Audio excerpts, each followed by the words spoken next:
Յորջան Կասկադ 60 ամիս փուլային վճարում բազմաթիվ առավելություններ։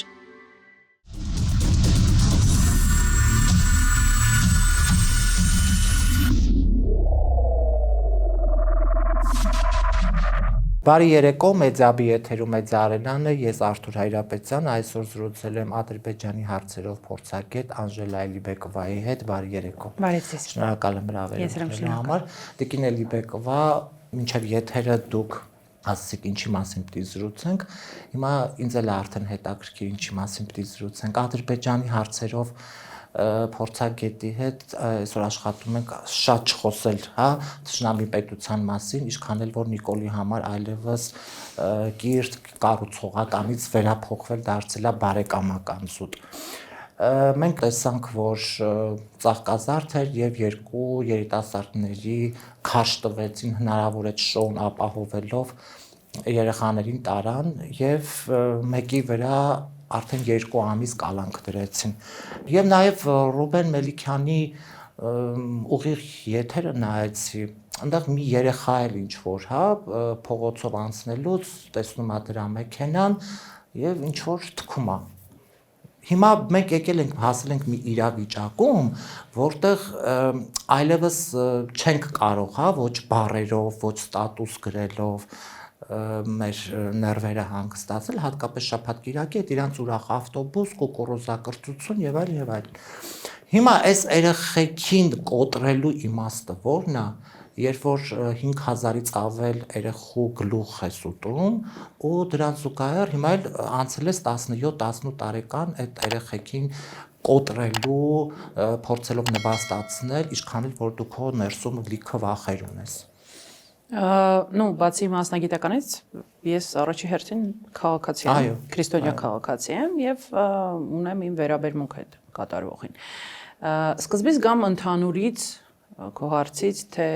ինչի համար ենք դա անում։ Ինքը կհիշես, ну նկատած կլինես, հա, վերջին ամիսների ընթացքում անընդհատ փորձում էր ստեղծել կոնտենտ, որ ուղղված է երիտասարդներին։ Այդ իրա թմբուկ նվագելը, իրա սրտիկներով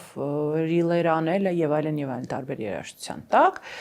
փորձելով ներխուժել այն սեգմենտ, որը իր էլեկտորատը չի։ Իրան այդ երիտասարդները պետք են։ Հասկանալով, որ դա չի աշխատում, ինքը ընտրեց երկրորդ մյուս ճանապարհը, շահագրգռել չստացվեց, հրաշահել չստացվեց, ինքը որոշեց վախեցնի։ Եվ այս տղաների օրինակով վախեցնի բոլոր երիտասարդներին, որպեսզի իրենք շարունակաբար լինեն ապաքաղաքական, չունենան դիրքորոշում եւ այլն։ Ինչու՞։ Որովհետեւ ինքը շատ լավ հիշում է, որ 18 թվականին իր իշխանապողության շարժիչ ուժը եղել են երիտասարդները։ Եվ կոչ էր անում, հենց 18 տարեկանների։ Այսինքն ինքը հասկանում է, որ դա ներուժ է, որը ամեն կերպ պետքա նեյտրալիզացնել, չեզոքացնել, որպեսզի այդ երիտասարդները չլինեն ակտիվ, չհասնեն ընտրատեղամաս, չփորձեն իրավիճակ փոխել։ Հետևաբար, եթե չի ստացվում սիրաշահել եւ բերել իր կողմ, մյուս տարբերակը դա վախեցնելն է։ Եվ այս մի քանի երիտասարդի ես վստահ եմ, որ ելի են լինելու միջադեպեր եւ ես վստահ եմ, որ դա սադրվելու է, դիտավորյալ տարբեր խմբերի, որպեսզի անընդհատ վախացնի, որպեսզի մարդիկ լինեն ապաքաղաքական։ Դա ամենաշատը միշտ բոլորս գիտենք, չէ՞, որ ձեռնտու է իշխանությունը։ Ինչու՞, որովհետև իրենց էլեկտորատը ստատիկ, ստաբիլ կա, մոտիվացված է, կազմակերպված է, իրենք ընտրատեղամաս հասնում են։ Ընդդիմացողները, ընդդիմությունը կամ ոչ իշխանական սեգմենտը կամ չկողմնորոշված սեգմենտը, հա, ինքը քանակապես ծայրահեղ մեծամասնություն է, բայց որը կազմակերպված չի։ Հիմա նպատակն է իշխանության այնպես անել, որ այդ մարդիկ տանից դուրս չգան, նստեն տանը, չգնան ընտրություն։ Ինչքան էլ մենք փորձենք ասել, որ ձեր մասնակցությունը շատ կարևոր է եւ պարտադիր։ Մեր ձայնը պիտի ավելի բարձր լինի։ Այսինքն ես օրինակ face to face, երբ որ մարդկանց հետ շփվում են, երբ որ ինքը հարցնում են ինչա լինելու, առաջի հարցը, որ ես տալիս եմ, դու գնալու ես ընտրությունների։ 98%-ը ինձ պատասխանում է ոչ։ Ասում եմ, բայց եթե չես գնալու, ոնց կարա ինչ-որ բան փոխվի։ Ասում է, բայց ինչու ոչ։ Այդ մարդը սկսում է արդեն մտածել, որտեղ ինքը տրամադրված չի եղել, հա, բայց իմ խոսքից հետո ինքը սկսում է արդեն երկրորդ, երրորդ հարցը տալ, ասում է, լավ, բա որ գնամ, ում տամ ձայնը։ Ասեմ նայ, ստանդարտ, եթե դու չունես ինչ որ հստակ նախասիրություն, ստանդարտ սխեմա, որով առաջնորդվում ես, սովորաբար կամ խորհուրդ եմ տալիս մարդկանց, հա։ Ա. Ընտրություն անել են ուժի օկտին, որը վստահ ես, որ չի փոշիացնելու ձայները, որտեղ այդ փոշիացրած ձայները հաշվի ձայնը տվել ես իշխանությանը, հա։ Իրանց է միայն օգուտ։ Այսինքն անցողիկ շեմ հաղթահարող ուժին պոտենցիալ եւ երկրորդը այն ուժին, որը վստահ ես, որ ԿՊ-ի հետ կոալիցիա չի կազմի, այսինքն ընդդիմությունը իր ուղնուց ուծով, ոչ թե ձևական, ոչ թե Նիկոլի ներմուծած, այլ իրական ընդդիմություն։ Անկախ նրանից դուք սիրես այդ մարդուն, թե ոչ։ Եթե դու չգիտես ում տալ ձայն, առաջնորդվի այդ երկու պրինցիպով։ Ձայնդ տուր նրանցով հաստատ անցողիկ շեմ հաղթահարողը ու նրանց, որ հաստատ ԿՊ-ի հետ կոալիցիա չի կազմի։ Այդ երկու բանը բավական է։ Մարդիկ արդեն սկսում են իրենց մեջ մտածել, վերլուծել, նայել այդ ամբողջ պալիտրայի մեջ, ում տալ ձայնը, բայց միջանձնային շփումը նույնիսկ այս հարցում շատ կարևոր է, բացի հանրային այդ կոչերից։ Նաև միջանձնային մակարդակում, օրինակ ես այդ հարցը ամեն անգամ մարդկանց տալիս եմ։ Նույնիսկ այն միջավայրում, որը տրամադրված չի գնալ այդ ապաքաղաքական ասած, հա, միջավայրում, եթե ես հայտնվում եմ։ Ես փորձում եմ հասկանամ, իսկ ինչու ոչ, որովհետև չկա այլ տարբերակ ասելու, որ օրինակ իմ քիմքին համապատասխան ուժ ներկայացված չի, որտեղ այս պահի դրությամբ ոչ իշխանական տարբեր սեգմենտների ուժեր կան։ Նույնիսկ կա ձևավորված ուժ բոլորին դեմ։ Այսինքն եթե դու բոլորին դեմ ես, դրա հնարավորություններն են քեզ տվել, հա։ Այսինքն պալիտրան եւ սպեկտրը այնպես չի, որ կամ սա է, կամ սա։ Բազմաժանր։ Բազմազան է եւ դու ունես հնարավորություն ընտրության։ Չգնալ ընտրությունների պայմանավորելով դա նրան, որ չգիտեմ, ում ձայն տալ։ Okay, էլի ընդունելի ձևաչափ է, բայց դրա լուծումը ես այդ իմ ձևով տալիս եմ, ասելով, որ օրինակ փորձեք այսպես առաջնորդվել, չգիտեմ ինչքանով է դա աշխատող։ Օրինակ նայեք, Նիկոլը գնում է այս անգամ, հա, խաղաղությունը այսպես ճակատին փորագրված։ Ասում է, եթե ես չեղա ամսի 8-ին վարչապետ, դա նշանակում է, որ կոնկրետ ամիս է, նշանակում ասում է սեպտեմբերին պատերազմ լինելու։ Լավ, այս տրամաբանությամբ եթե նայում ենք, հա, ինքը ասում է խաղաղություն, Թրամփի հետ այդ հուշագիրը, չգիտեմ ինչ, ստորագրել ենք, այլևս խաղաղ եւ անվտանգ ենք ապրում։ Լավ, եթե այդ հուշագիրը կա, եւ մենք այլևս խաղաղ ենք եւ անվտանգ ենք։ Ինչ տարբերություն թե հունիսի 8-ին ով կընտրվի, դուք թե ես, թե Նիկոլը։ Այսինքն իր ասածով տրամաբանությամբ, եթե նույնիսկ Էլի Բեկվան նստեց այդ աթոռին, լինելու է խաղաղ, չէ՞։ Բա ինչով է դա պայմանավորված, որ ասում է եթե ես չլինեմ, այսինքն ասում է եթե ես չլինեմ, խաղաղություն էլ չի լինելու, անվտանգ էլ չի լինելու եւ սեպտեմբերին պատերազմ է լինելու։ Հիմա այս տրամաբանությամբ եւ ժողովուրդը, չէ, հատկապես գյուղերում, երբ որ մարդիկ շատ բանից տեղյակ չեն, չասեմ որ, հա, մտավոր գուցե այդքան էլ, հա, զարգացած չեն, բայց ամեն դեպքում մարդը գնացել է հովիվ, հա, օրինակ ոչխարուկով է պահում, եկել է տուն, հոգնած, միացրել է այդ քառակուսի բանը եւ տեսնում է, որ Նիկոլը այլի ասում է խաղաղություն, տեսեք ձեր երեխեքը զոհվելու են, վիրավորվելու են, ու մենք էլ այս ապրումների մեջ ենք, չէ, ամեն դեպքում 21-20 թիվը եւ դրանից առաջ այս պատերազմները նոր են, հա, հեռու անցյալում չեն։ Նայ, մի կողմից կան սոցհարցումներ, որոնք ցույց են տալիս, որ հասարակության ճնշող մեծամասնությունը այդ խաղաղության օրակարգին չի հավատում, այսինքն բնազդաբար հանրությունը ինչ որ տենց ողնուղեղով զգում է, որ դա ֆեյք օրակարգ է։ Դա մեկ, բայց եթե դա էլ դնենք մի կողմ, որ հասարակության վրա չի ազդում, սոցհարցումներ են, չգիտենք, հա, հիմքը, օքեյ, թողնենք մի կողմ։ Կա երկրորդ իրականություն։ Այն ինչ որ ինքը ասում է, դա նշանակում է, որ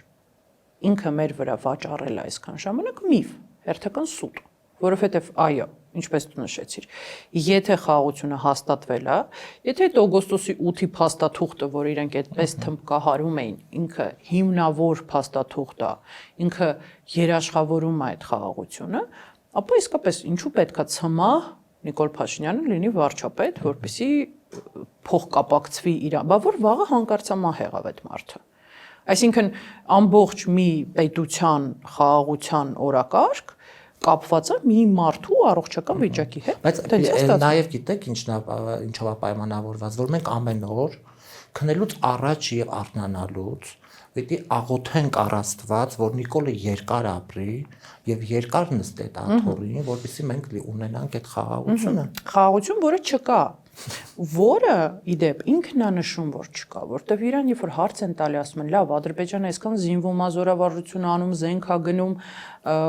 ամրացնում է մեր հետ հենց սահմաններին, ինժեներական աշխատանքներ է կատարում, ամրացնում է իր առաջնագիծը հարձակողական նպատակով։ Լավ, այդ սա հաշվի առնելով, այդ խաղաղության պայմանագիրը, եթե նույնիսկ կնքվի, ինքը բերելու է, երաշխավորելու, ասում է, չէ, կես ժամ հետո կարա պատերազմ սկսի։ Բայց այդ դեպքում մենք ինչ խաղաղության մասին ենք խոսում։ То есть այս պահի դրությամբ, այս ժամանակահատվածում ինքը փաստում է եւ վկայում է, որ Ալիևը իրան անում է նվեր նախընտրական, որ չեն կրակում,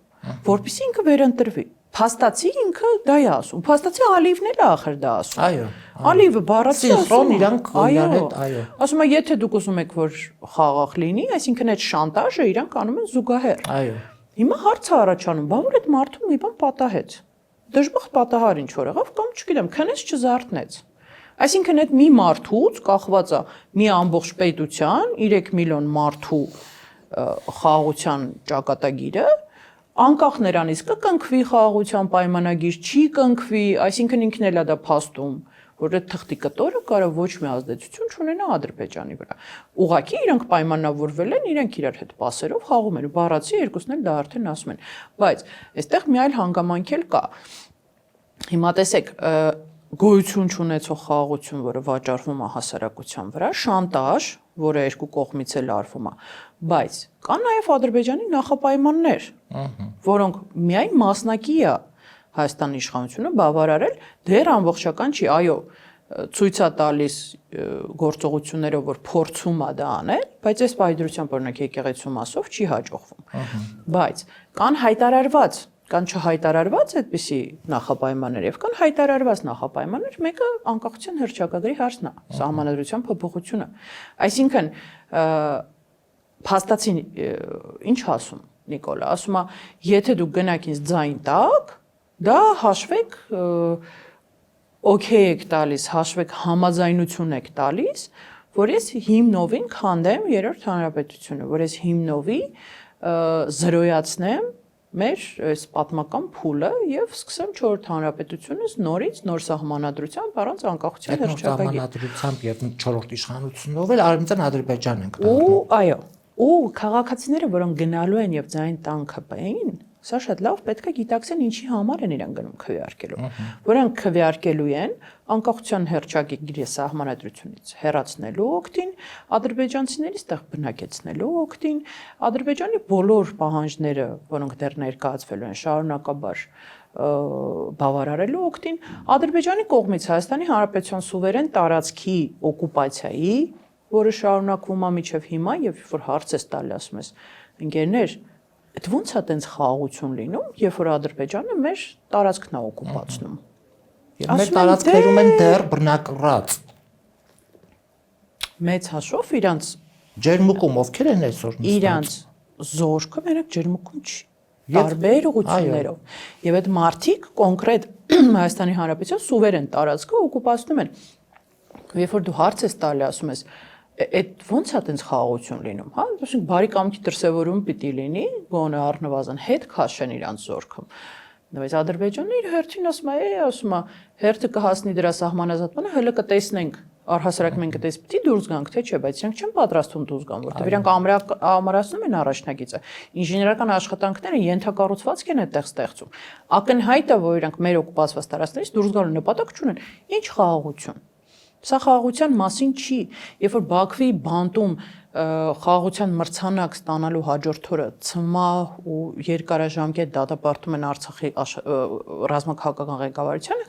դա խաղաղության մասին չի։ Հասկանու՞մ ես, երբ որ Ադրբեջանից պարբերաբար շարունակում են հայատյաց հայտարարություններ, երբ որ շարունակաբար մեզ մեղադրում են գոյություն չունեցող ինչ-որ ցեղասպանությունների մեջ, դա խաղաղության ձգտման մասին չի։ Երբ որ Ադրբեջանի իշխանությունը, նախագահը շարունակում է իր բառամթերքի մեջ խոսալ մեր հետ սպառնալիքների լեզվով, շարունակում է նվաստացուցիչ արտահայտություններ անել, որ տեսեք մենք ոնց ջարդեցինք հայերի գլուխը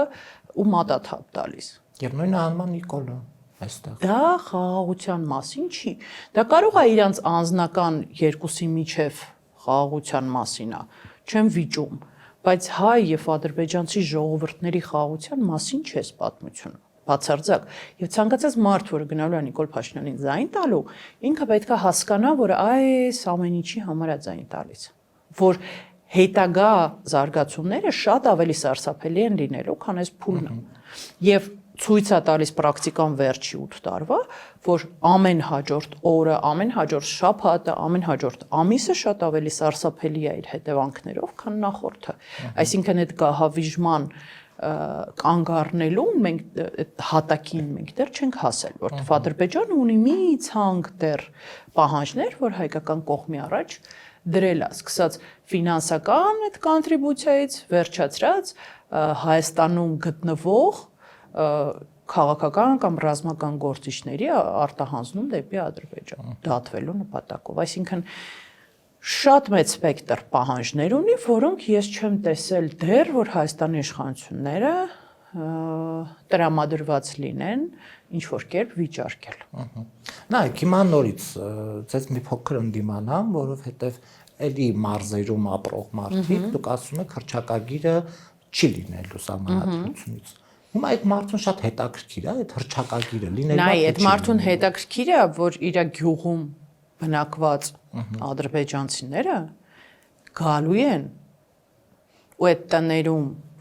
որոնցում ապրել են, որոնցի համար փոխհատուցում են ստացել, սիրուն ցիվիլ հելել գնացել են, գալու են վերադառնան այդտեղ։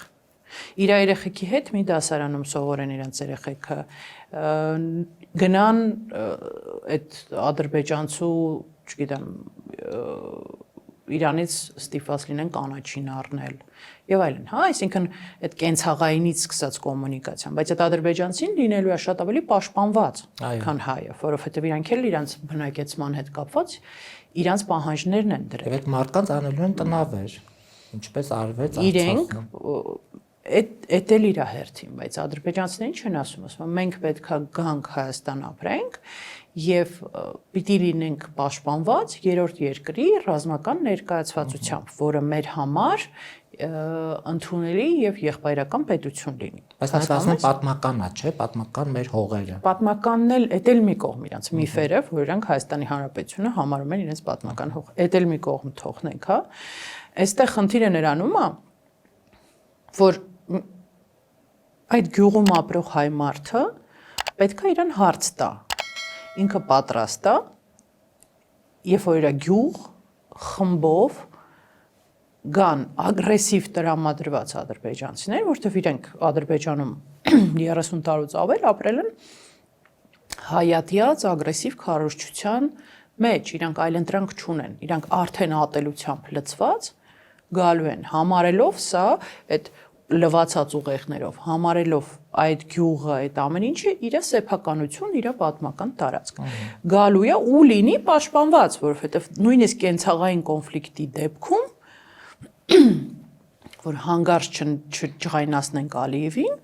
պաշտպանելու են այդ ադրբեջանցուն, որ հանգարց չնեղացնեք, հանգարց ոչ մի բան իրանց հետ չպատահի։ Եվ դու միշտ քեզ գալու ես տուժած, միշտ ստորադասվելու ես, որ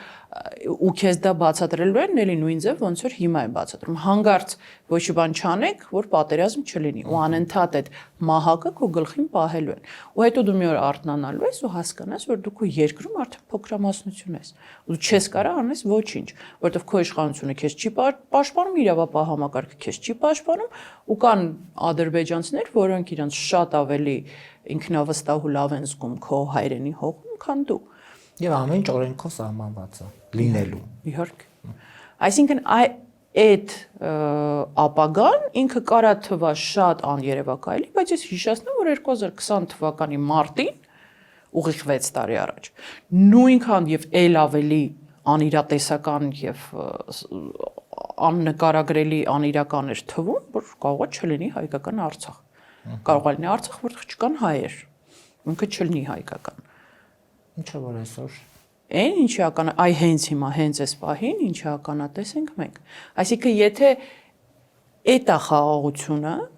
նույնը Հայաստանում է լինելու, ինչի պիտի չլինի ես հասկանամ։ Այսինքն ես տեսել եմ, չէ՞, այդ մարդիկ Արցախի մասին ինչ են խոսում, բոցաշունչ բաներ են խոսում, հիմա կանգնում են թափ են տալու ուսերը, ասում հա դե սխալվեցինք։ Ինչ է իրենց խանգարելու նույն ձևով իբր սխալվել Հայաստանի դեպքում։ Ոչինչ, որովհետև իրանք հասկացան, որ դրա հետևից պատիժ չկա։ Իրանք կարող են շարունակել այդ աներևակայելի հանցագործությունները կատարել։ Հետևաբար, եթե չեն պատժվում այդ մարդիկ, իսկ մենք 2-3 ամսից արդեն կտեսնենք։ Բայց մենք ունենք այդ շանսը այդ մարդկանց հասցնել արժանի իրավական պատասխանատվության այդ ամեն ինչ։ Իսկ ընտրությունների միջոցով հնարավոր է այնն էլ իմանալով Նիկոլի միայն անհնարինությունների մասին, այն ինչ որ ինքը պատկերացնում է, եւ ես ամենաանհնարինն եմ նույնիսկ պատկերացնում, որ հնարավոր է մինչև ընտրությունները մի հատ դխկոց լինի,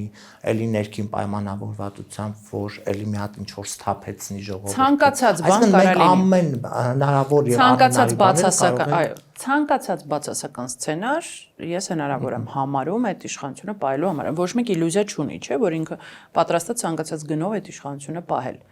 Այստեղ հարցը ներում է, իսկ ինչի է պատրաստվում ընդդիմությունը։ Եթե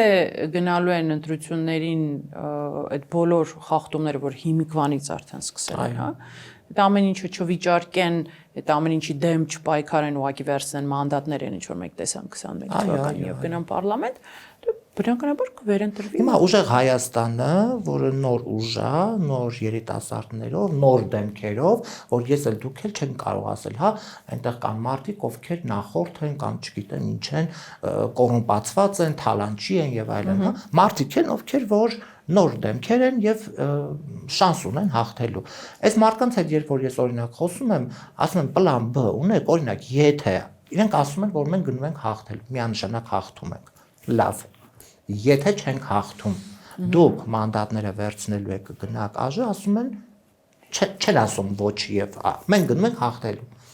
Լավ, եթե այնպես ստացվեց, որ իրենք դարձան երկրորդ ուժ ազգային ժողով, մենք տեսել ենք Հայաստան դաշինք, ով ասում էր Քոչարյանը, ասում էր կռելու եմ, տեսա որ չկռեց։ Ասեց մանդատները վերցնելու ենք, գնալու ենք մեր հարցերը լուծել ենք ԱԺ-ում։ ԱԺ-ում էլ չլուծեցին իրենց հարցերը։ 5 տարի մեզ մատերի վրա խաղացրեցին, ոչ անվստահության գործընթացին մասնակցեցին, ոչինչ չարեցին այդ մարդիկ։ Օրակարգ ունենք, մենք մեր օրակարգով էդ էլ չարեցին, չտեսանք որներ իրանց օրակարգը։ Եթե ստացվի այնպես, ուժեղ Հայաստանը տա Աստված որ հաղթի։ Ես դուք թող լինենք ճուզողը, բայց թող հաղթեն։ Եթե չեն հաղթում, դեմքերի փոփոխմամբ ԱԺ լցնել եւ դառնալ Նիկոլին ընդդիմադիր, դա արդյոք իմ եւ ձեր համար օքեյ է։ Իմ կարծիքով Իմ համար եթե կարճ ինչ տարբերություն Հայաստան թե օքեյ չի։ ուժեղ Հայաստան կամ ինչ որ։ Եթե ակնկալում ես Ես օրինակ հենց իրենք որոշեցին մանդատ վերցնել, ես իմ փոքրիկ գոյությամբ փորձել եմ ընդդիմության դեմ պայքարել։ Ես օքեյ չեմ դառնալ։ Որտեղ ես չեմ պատրաստում 5 տարի եւս, այո, լեգիտիմացնել եւս 5 տարի Նիկոլի իշխանությունը գնալով պարլամենտ, որովհետեւ այս 5 տարին ցույց տվեցին, որ պարլամենտով որևէ բան ընդդիմությունը որևէ հարց լուծել չի կարողանում։ Եվ երբ որ իրենց էլ հարցնում էր, ասում են, եթե դուք լինեք իմ տեղը, ինչ կանեիք։ Ես մի քիչ արժանապատվություն գոնե կունենայի, մանդատը կդնեի, թողեի կգնայի դրսում գոնե պայքարի այլ միջոցներով։ Չգիտեմ։ Արի սենց, արի մաղթենք ընդդիմադիր ուժերին, որոնք պատրաստվում են ընտրություններին։ Ոտաբոբիկ 7 եկեղեցի կարամ գնամ, չգիտեմ, ինչ անեմ, անենք։ Արի մաղթենք իրենց հաջողություն, արի մաղթենք, որ իրանք պատրաստ լինեն ոչ թե հենց բուն այդ ընտրությունների օրվան, այլ հետագա զարգացմաններին նույնպես պատրաստված լինեն, ունենան պլան B, պլան C, պլան D, որովհետև ես վստահ եմ, որ Նիկոլը այդ ամենին արդեն պատրաստ է։ Այո։ Նիկոլը ամեն ինչ։ Արդյոք պատրաստ ընդդիմություն այդ հարցի պատասխանը ես չունեմ, բայց ինչպես եւ 21 թվականին ես գերադասում էի, գուցե դա իմ սխալն է, գերադասում էի չխանգարել հրապարակավ չքննադատելով սխալները, միջանձնային այդ ամեն ինչը ասելով, ոչ թե հրապարակավ քննադատելով։ Գուցե դա սխալ էր, գուցե այն ժամանակ պետք էր ասել, որ ավելի սթափ, ավելի զգոն, ավելի մոտեցումը ճիշտ լիներ, չգիտեմ, անկեղծ, չունեմ հարցի պատասխանը, բայց հիմա էլ ես գերադասում եմ հրապարակավ այդ քննադատությունը չանել, փորձել միջանձնային ինչ-որ բան հասցնել, հաշվի առնելով, որ բոլոր ներկայացված ուժերում ես ունեմ շատ լավ ընկերներ, ծանոթներ, որոնք adekvat են, որոնք ընկալում են, երբ որ ինչ-որ բան ես ասում։ Հետևաբար ես անկեղծ չունեմ հարցիդ պատասխանը, որ տարբերակն է ճիշտ։ Բայց քննադատելու տեղ ընդդիմությանը կա։ Ու քիչ չի, անկեղծ լինենք։ Որովհետև ընդդիմության պատճառով է, որ Նիկոլը կա։ Որովհետև հերթական սխալ ուղությամբ, երբ որ շարժա գնում, ինչ ենք մենք առաջի հերթին բոլորս մտածում, ասում ենք լավ, մենք այս կինոն մենք արդեն տեսել ենք։ Որովհետև գուցե դա իմ պատկերացումն է, ես ուրիշ ձև եմ տեսնում ոնց է պետք է ընտրություններին պատրաստվել, այն շանսերը, որոնք ընձեռնվում են չօգտագործելու պատճառները չեմ հասկանում, ինչու ընդդիմությունը ունենում է հնարավորություններ, տեսնում ենք Նիկոլի հերթական ինչ-որ fail-ը, որը ճիշտ կարելի է օգտագործել մարդկանց հետ հարաբերվելու մեջ, այդ ընդդիմադիր bubble-ից դուրս աշխատանք տանելու մեջ, այդ չկողմնորոշվածների հետ աշխատել։ Այսինքն բազմաթիվ ես հարցեր ունեմ, որոնց պատասխանը չկա, ես չգիտեմ ինչի է դա տենց։ Ու անկեղծ ասած լուծում էլ չունեմ, որ խորհուրդ տամ։ То есть ի նկատի ունեմ չունեմ լուծում, որը բոլորի համար ունիվերսալ է ընդդիմության մեջ։ Հա, ամեն մեկին ես կարողանում եմ խորհուրդ տալ իրանց մասով ինչ որ X բան։ Այստեղ sense, այստեղ sense։ Համընդհանուր ես մենակ երկու բան եմ միշտ ասում բոլորին, ասում ֆիքսվեք նրա վրա, որ ձեր ընդհանուր թիրախը ԿՊ-ն է, որովհետև իրար հետ կոնֆլիկտ անելով դուք թույլատրում եք ձեզ, ուժեղացնում եք իրան։ Դա անիմաստ էներգիայի ծախս է, որը արդյունքում ոչ մեկին ոչ մի profit չի բերում, անկախ նրանից, թե ինչա ձեզ թվում է այդ պահին, որ դուք կրեցիք, չկրեցիք իրար, բայց ներքին ցանկացած կոնֆլիկտ ընդդիմության մեջ ինքը օգուտ է իշխանության։ Հիմա Նիկոլը էլի անընդհատ շեշտը դնում է Քոչարյանի վրա։ Հիմա այդ աշխատող տարբերակը էլի թե ոչ։ Չեմ կարծում։ Ես կարծում եմ այդ նախկինների թեզը էլ չի աշխատում։ Հիմա դրա համար ինքը այդքան արդեն կնկատես ոնց որ 21-ին էր, էլ այդքան չի ֆիքսվում դրա վրա, որտեվ դա աշխատող չի։ Հիմա ինքը ֆիքսում է մարդկանց այդ խաղաղության վախերի եւ շանտաժի մարդկանց վախացնելու եւ շանտաժ անելու օրակարգով, այսինքն վերջի շրջանում մենք ինչ որ տեսնում ենք, դա եթե մի փոքր այդ իր բեմադրած իրականությունից դուրս է գալիս իրավիճակը, սկսվում է ինչ որ ստրեսային սիտուացիաներ, ինքը միանգամից սկսում է մարդկանց գոռում է, ներվայնանում է, սկսում է մեղադրել մարդկանց, հա, նույն մետրոյի պատմությունը միջև այդ մենք տեսանք տարբեր շրջաններում, որ մարդկանց վրա սկսում էր մունատ գալ, մատ թափ տալ։ Այսինքն ինքը անցել է լրիվ այդ դիկտատորական բառամթերքին եւ պահվածքին մարդկանց հետ։ Ինքը էլ չի փորձում իրանց սիրաշահել։ Ինքը իրանց փորձում է վախով եւ շանտաժով պահել այդ ձայները։ Ուրիշ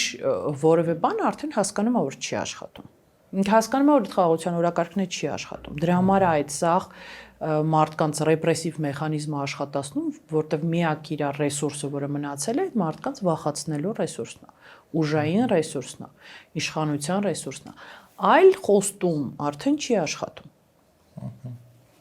Շնորհակալ եմ։ Ես էլ եմ շնորհակալ։ Կհանդիպենք։